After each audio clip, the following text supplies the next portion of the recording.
जय श्री कृष्ण। सिंह राशि और सिंह लग्न के लिए कैसा वीक जाने वाला है, सुनने की बात है।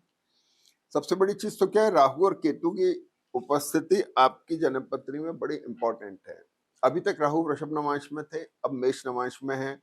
मैरिटल और बिजनेस रिलेशनशिप में असमंजस और सस्पिशन हो सकता है। पेट की तकलीफों का आप ध्यान रखें और किसी के दबाव में ना आए, क्योंकि राहु मेष नवांश में जब होते हैं तो थोड़ा कभी कभी किसी वजह से प्रेशर में काम करना पड़ जाता है। तो इस बात का थोड़ा ध्यान रखें। अब इस वीक में 3 से 9 नवंबर के अंदर खास बात क्या है कि शुक्र और गुरु दोनों वर्गोत्तम में हैं। गुरु आपके 5th और 8th लॉर्ड हो गए, पंचमेश द्वादश में जाके वर्गोत्तम में है। शुक्र जो है तृतीयेश और दशमेश हो गए, यानी और शुक्र गुरु चौथे और 10 में बैठ गए। ये जो टेक्निकलिटी है ये आपके प्रोफेशन को लेकर के बड़ा इंपॉर्टेंट एस्पेक्ट बना रही है।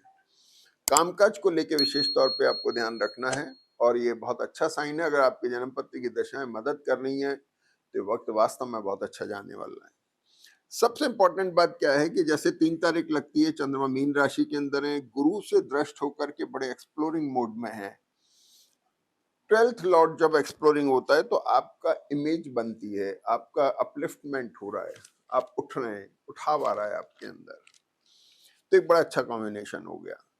दूसरी बात क्या हुई कि 4 तारीख को सबसे इंपॉर्टेंट बात क्या हुई कि चंद्रमा वर्गोत्तम में आ जाते हैं सुबह 7:15 से और दिन में 12:35। ये टाइम बड़ा इंपॉर्टेंट है जब चंद्रमा के प्रभाव को आप काम में ले सकते हैं। चंद्रमा यहाँ पे बहुत एक्सप्लोरिंग मोड में है और वर्गोत्तम में है, तो द्वादशेश हुए, पोजीशन स्ट्रांग है। इस समय को आप यूज कर सकते हैं किसी भी तरह के मुहूर्त में, किसी तरह के टाई अप्स में, किसी तरह की शुरुआत में, कोई कॉन्ट्रैक्ट साइन करने में, जिसके दूरगामी परिणाम होने चाहिए, उसके लिए 4 तारीख आपके लिए बहुत अच्छी है। अब इम्पोर्टेंट क्या हुआ कि चंद्रमा यहाँ पर है, इसके बाद चंद्रमा दिन में 12 बजे के बाद में 12:30 के बाद चंद्रमा आ जाते हैं मेष राशि में। लेकिन खास बात यह है कि यहाँ भी चंद्रमा वर्गोत्तम में है, तो यहाँ पर 12:35 से और शाम को करीब 6 बजे तक चंद्रमा यहाँ वर्गोत्तम में रहते हैं। आप इसे भी काम में ले सकते हैं। भाग्य में बैठ के चंद्रमा चलेंगे, इससे बढ़िया क्या चीज होगी। और द्वादशेष भाग्य में आके बैठ जाते हैं। एक ज्योतिष का कंसेप्ट है जिससे इस कॉम्बिनेशन का भी इसके साथ एक रिलेशन बनता है। तो चंद्रमा यहाँ पे स्थिर हो गए। स्थिर से मतलब चंद्रमा स्टेबल हो गए, स्ट्रांग हो गए। मंगल अपनी राशि के हैं, शुक्र उस पर दृष्ट हो रहे हैं, केतु उस पर दृष्ट हो रहे हैं, स्ट्रांग हो गए। आप बड़े इंपॉर्टेंट डिसीजन ले सकते हैं। एक्सपेंसेस का ध्यान रखना, ट्रैवल हो सकती है, बहुत बड़ा एक्सपेंडिचर करते हैं, इन्वेस्टमेंट आ रहे हैं, जा सकते हैं 4 तारीख के लिए। 5 तारीख को खास बात क्या होती है, ये चंद्रमा भरणी नक्षत्र में आ जाते हैं और भरणी नक्षत्र बड़ा अनस्टेबल होता है, इसलिए 5 तारीख आपको मैं काम में लेने के लिए नहीं कहूंगा। इससे सहज में निकल जाने दें, इसमें कोई बड़ा निर्णय ना लें। इसमें असमंजस की स्थिति रहेंगे, इसका विम्सिकल करेक्टर होता है, अप्स एंड डाउन्स रहेंगे, तो इस वक्त को आप निकल जाने दें। इसके बाद में आप ये देखेंगे कि शुक्र भी वृश्चिक नवांश में आ गए, तो वर्गोत्तम करेक्टर जो था इसका अब वो नहीं रहा शुक्र का, तो थोड़े मिनिमाइज हो रहे हैं, हल्के हो रहे हैं, स्ट्रांग नहीं रहे। 6 तारीख इंपॉर्टेंट आती है जब चंद्रमा वृषभ राशि में आते हैं दिन में। चंद्रमा यहाँ वृषभ राशि के आते हैं दिन में 11:45 के बाद से।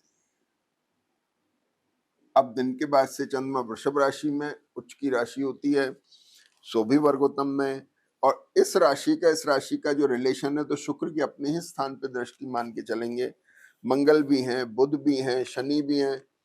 हाईली एक्सप्लोरिंग पोजीशन है चंद्रमा की, रीडिफाइनिंग मोड में है। कहां पर? प्रोफेशनल पार्ट पर। कामकाज को लेके परिवर्तन दे रहे हैं, एसेट को लेके चेंजेस दे रहे हैं। मंगल बुध आपकी मानसिक दृढ़ता ला रहे हैं।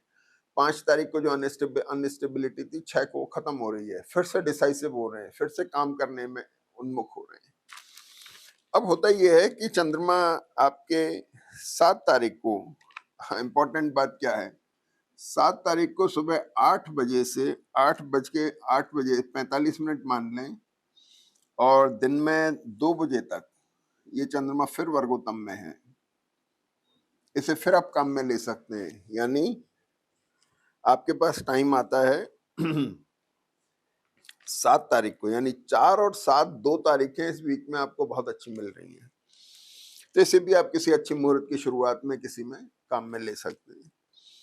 8 तारीख को सूर्य मेष राशि में आ जाते हैं। मेष राशि के सूर्य और ज्यादा पावरफुल हो गए, क्योंकि आपका लग्नेश है, आपका राशि का स्वामी है।